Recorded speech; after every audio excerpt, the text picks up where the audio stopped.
ब्रज के एक संत थे कृष्णदास जी, जो नित्य ठाकुर जी को माला पहनाते थे।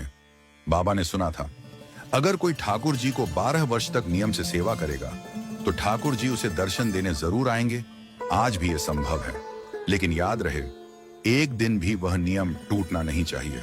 अब तो बाबा नित्य माला बनाते और नंदगांव में कान्हा को अपने हाथ से माला पहनाते थे। बाबा का भाव केवल इतना था कि कान्हा, मैं यह नियम इसलिए अपना रहा हूं कि मैं चाहता हूं जिस दिन 12 वर्ष पूरे हों और 13वें वर्ष का पहले दिन प्रारंभ हो, उस दिन मैं ना आऊं। मेरा कान्हा मेरी कुटिया पर आए, मैं वहीं माला पहनाऊं। अब तो बाबा ठाकुर जी को नित्य माला पहनाते और कान में बोलते, लाल 2 साल हो गए, केवल 10 साल और रह गए।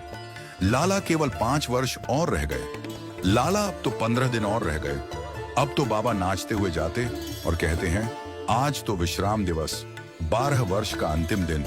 बाबा ठाकुर जी के सम्मुख गए, माला गले में पहनाई और बाबा कहते हैं, लाला सेवा पूर्ण भई, अब मैं तेरी प्रतीक्षा करूंगा। और प्रणाम करके अपनी कुटिया पे चले गए। कुटिया में ठाकुर जी के लिए 56 भोग बनाने लगे। 13 वर्ष की सुबह भई, बाबा राह देख रहे कि लाला आ रहे होगो। मंगला से लेके राजभोग और राजभोग से लेके संध्या काल हो गई, लेकिन लाला नहीं आयो।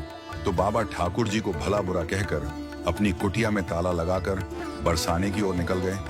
रास्ते में गायों के झुंड में बाबा फंस गए, तो बाबा एक पेड़ के नीचे बैठ गए और पोटली खोलकर 56 भोग खाने ही लगे थे कि इतने में गायों के झुंड में से एक बालक निकला और बाबा के पास आके बैठ गया। तो बाबा बोले, लाला अब तू भी कछू खा ले, ये 56 भोग बनायो तो बाकारे कलुआ के काजे, लेकिन वो तो ना आयो, लेकिन तू तो खा ले। तो छोटा बालक बोला, बाबा मेरे हाथ में गोबर लग रहा है, तू ही खबा दे मोए। बाबा स्वयं खावे, ग्वारिया को खबावे। अब तो बाबा ने देखा, उस ग्वारिया के नेत्रों से आंसू धारा बह रही है। बाबा बोले, लाला तू रो क्यों रहा है? लाला बोला, बाबा मैं या मारे रो रहा हूं कि आज तेने मोये माला ना पहनाई।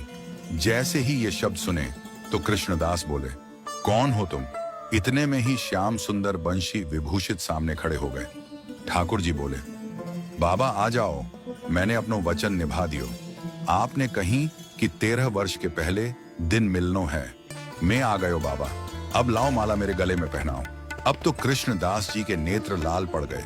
बाबा बोले, तुम मेरे बुलाने से प्रकट नहीं हुए हो, तुम तो इसलिए प्रकट हुए हो क्योंकि मैं तुमको छोड़ के किशोरी जी के पास जा रहा हूं, इसलिए तुम प्रकट हुए हो।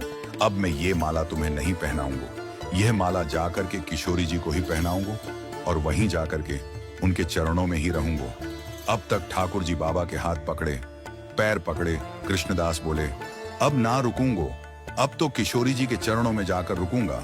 बाबा सीधे दौड़े, पीछे पीछे ठाकुर जी दौड़ रहे हैं। अरे बाबा रुक जा, अरे निक रुक जा, मेरी सुन तो ले।